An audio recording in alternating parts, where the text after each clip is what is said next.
It usually takes about 4 to 6 weeks, Adrian. And people ask, why does it take so long? Let's quickly go through it. Day one, we go in and set up. Then we need a plumber, we need an electrician, we need a gibrocker, we need a waterproofer, we need a carpenter.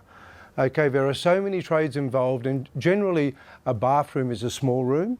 So trying to stack 2 trades in at one time is a recipe for disaster. It makes them uncomfortable, it opens up for mistakes, etc. So you've got some 7 trades, Adrian, that are involved in doing a bathroom.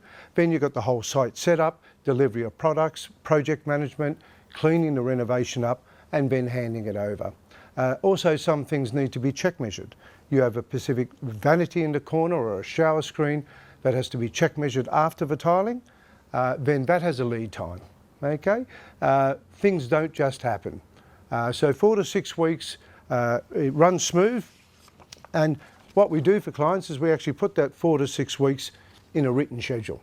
So they know at, let's say, the 7th of February 2024, at 7 a.m. we're going to be there and we're going to run to that schedule. So 4 to 6 weeks is the short answer. I just gave you the long answer.